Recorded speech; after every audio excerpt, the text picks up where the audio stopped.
आपके जीवन में आपका सच्चा मित्र कौन है? आपका सबसे श्रेष्ठ मित्र कौन है? वो जो समय आने पर आपकी सहायता करता है, या वो जो समय आने पर आपको धन देता है? देखिए, हम मनुष्य हैं, हमारे जीवन में लेन देन चलता ही रहता है, ये हमारे जीवन का भिन्न भाग है।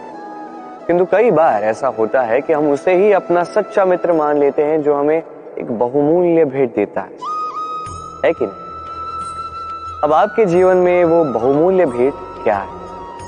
वो अमूल्य मित्र कौन है? ये निर्णय आप ही का है। किंतु यदि आप मुझसे पूछें तो मेरे अनुसार स्वर्ण, हीरे, मोती, धन ये बहुमूल्य नहीं।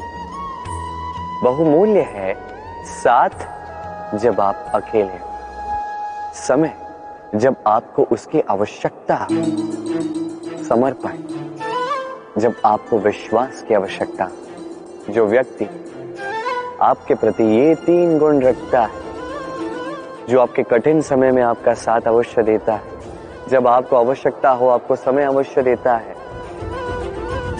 आपके लिए वो पूर्णतः समर्पित है, तो वही आपका प्रबल मित्र है, वही आपका सच्चा मित्र है। क्योंकि सत्य कहूं तो मित्रता का अर्थ ही है अपने आप को पूर्ण रूप से अर्पित कर देना। तो आपके इस मित्र के लिए अपने प्राण न्योछावर कर दीजिए और प्रेम से कहिए, राधे राधे। संसार में सबसे बड़ा क्या है? अभिमान और बाहुबल या विश्वास और आस्था? निश्चित रूप से बाहुबल के महत्व को नकारा नहीं जा सकता।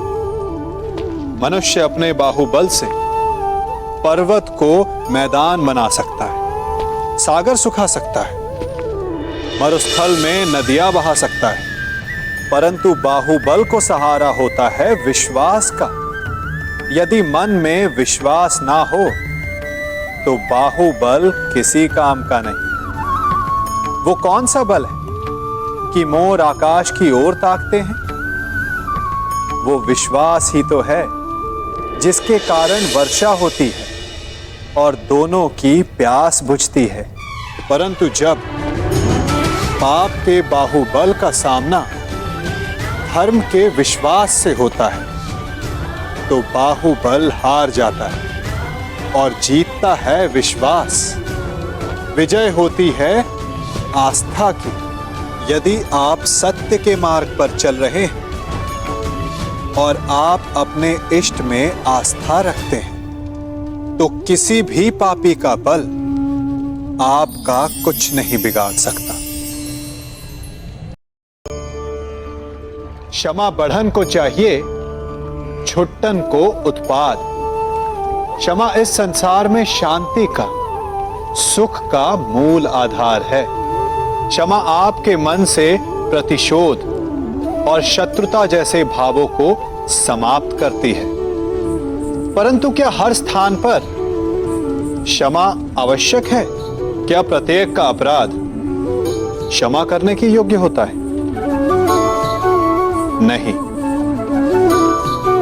कभी कभी उसे क्षमा करके हम उस व्यक्ति को और बड़ा अपराध करने की प्रेरणा देते हैं। और ऐसा ही अपराध है स्त्री का मान भंग करना, जिसमें क्षमा की कोई अवस्था नहीं। यदि सिंह भूल से गाय के बछड़े का अखेट कर ले तो उसे क्षमा किया जा सकता है, परंतु यदि वो नरभक्षी हो जाए तो उसके केवल 2 स्थल होते हैं, या तो पिंजरा या फिर मृत्यु की गोद। कुछ परिस्थितियों में क्षमा के स्थान पर दंड देना आवश्यक होता है, क्योंकि ये दंड का भय ही है जो लोगों को वो अपराध करने से रोकता है। मनुष्य सफलता पाने के लिए कार्य करता है। कुछ सफल होते हैं, कुछ नहीं होते, और जो सफल नहीं होते वो सदा अपनी असफलता का कारण या तो अपनी परिस्थितियों को बताते हैं या अपने सहयोगियों को दोषी ठहराते हैं। परंतु क्या वास्तविकता में ऐसा ही होता है? क्या कोई परिस्थिति या कोई व्यक्ति किसी की असफलता का कारण बन सकते हैं? उत्तर हां भी है और ना भी। कैसे? आप इस तितली को देख रहे हैं, आपने एक मक्खी को भी देखा हो। प्रकृति ने दोनों को समान गुण दिए हैं रस पान करने का।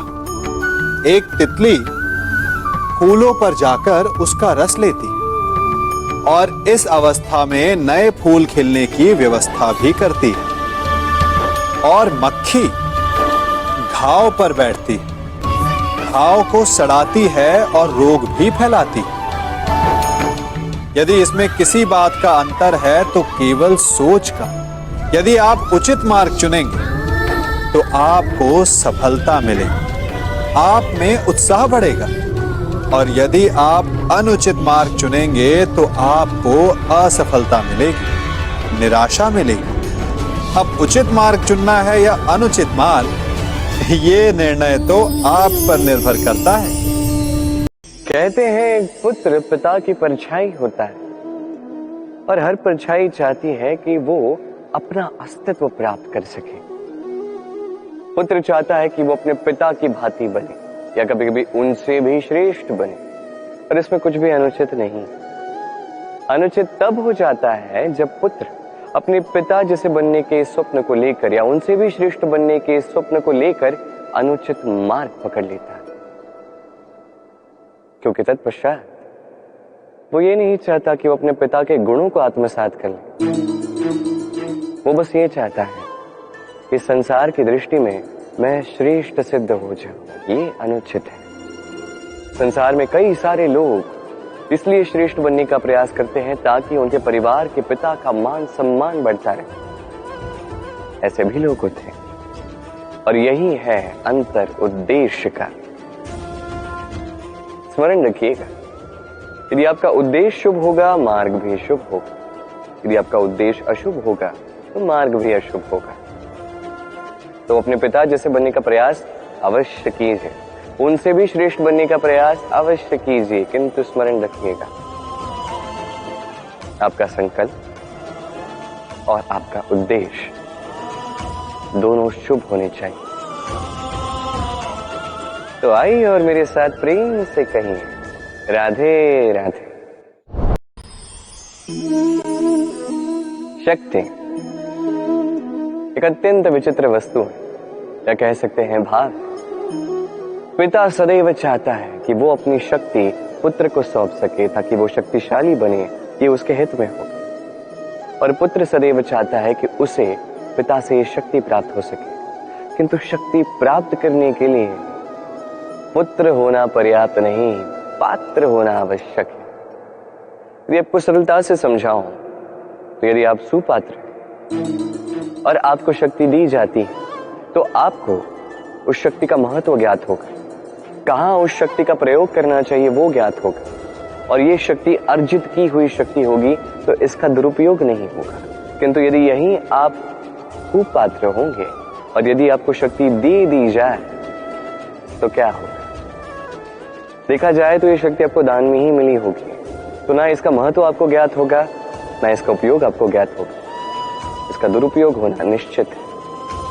इसलिए यदि आप कोई शक्ति प्राप्त करना चाहते हैं तो पहले उसके योग्य बनिए, पुत्र नहीं पात्र बनिए। और मेरे साथ प्रेम से कहिए, राधे राधे। शक्ति शक्ति पाना इतना कठिन नहीं है जितना शक्ति पाने के पश्चात उसे संभाल पाना कठिन है। क्योंकि जैसे ही मनुष्य शक्ति प्राप्त कर लेता है उसके मन में गर्व आता है, जो अभिमान बनता है, जो हठ बनता है। इसलिए शक्ति प्राप्त करने के साथ ही विनम्र होना अति आवश्यक है। और ये हमें सीखना चाहिए वृक्ष से।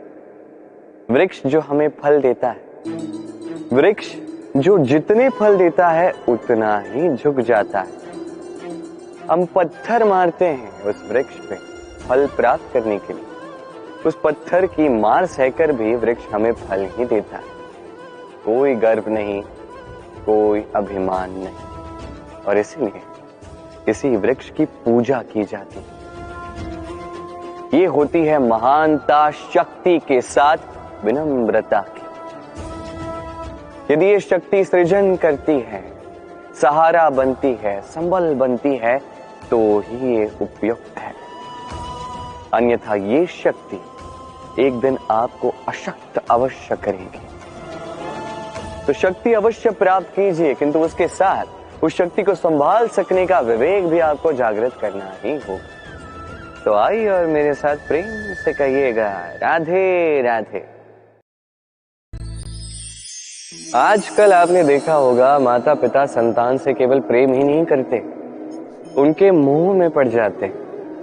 विद्यालय भी भेजते हैं तो सारी सुख सुविधाओं के साथ प्रयास करते हैं कि सदैव संतान उनकी दृष्टि के समक्ष ही रहे, किंतु भूल जाते हैं एक अत्यंत महत्वपूर्ण बात कि संतान को एक नया दृष्टिकोण देना भी तो उन्हीं का कर्तव्य है। इसलिए तो पुरातन काल में शिष्यों को गुरुकुल भेजा जाता था, गृह से दूर, क्योंकि गृह त्याग संतान के लिए, एक शिष्य के लिए अत्यंत शुभ लक्षण होता है। जब वो अपनों से दूर, गृह क्लेश से दूर रहेगा, तब वो इस संसार को स्वयं अपनी दृष्टि से देखेगा, परखेगा, समझेगा और सब कुछ स्वयं ही सीखेगा। सीख जाएगा कि कब आक्रमण करना है, कब पीछे हटना है, कैसे इस संसार का सामना करना है, और ये आपकी दृष्टि उसे नहीं सिखा सकती, उसका अनुभव ही उसे सिखा सकता है। इसलिए स्मरण रखिए, यदि आप चाहते हैं कि आपके संतान का विकास हो, तो कई बार उसे स्वयं से दूर ले जाना पड़ता है। स्वयं मोह में रहेंगे तो उसका विकास कभी नहीं होगा। तो आइए और मेरे साथ प्रेम से कहें, राधे राधे। अहंकार अत्यंत बलशाली होता है। यह अहंकार मनुष्य को कभी झुकने नहीं देता। अद्भुत है, यही अहंकार जो मनुष्य को कभी झुकने नहीं देता, यही उसके पतन का कारण भी बन जाता है। जहां मनुष्य ये सोचने लग जाता है कि केवल वही योग्य है, वहीं से उसका पतन आरंभ है कि नहीं। देखिए, यदि कोई व्यक्ति ऐसा सोचता है कि मैं ये सब कुछ कर सकता हूं, तो ये विश्वास है। किंतु यदि वो ये सोचता है कि केवल मैं ही ये सब कुछ कर सकता हूं, तो ये अभिमान है, अहंकार है, और ये आपको नाश की ओर अवश्य ले जाएगा। स्मरण रखिए, जब मैं और केवल ये दोनों एक हो जाते हैं, वहां से आपका पतन आरंभ हो ही जाता है। तो आप कभी भी इस अहंकार के चक्रव्यूह में मत फंसिएगा। विश्वास कीजिए, स्वयं पर भी, दूसरों पर भी, और स्मरण रखिए, विश्वास से ही विश्व की हर एक वस्तु वास करती है। तो इस अहंकार को त्याग दीजिए और आत्मविश्वास पर ध्यान केंद्रित कीजिए, और मेरे साथ प्रेम से कहिए, राधे राधे।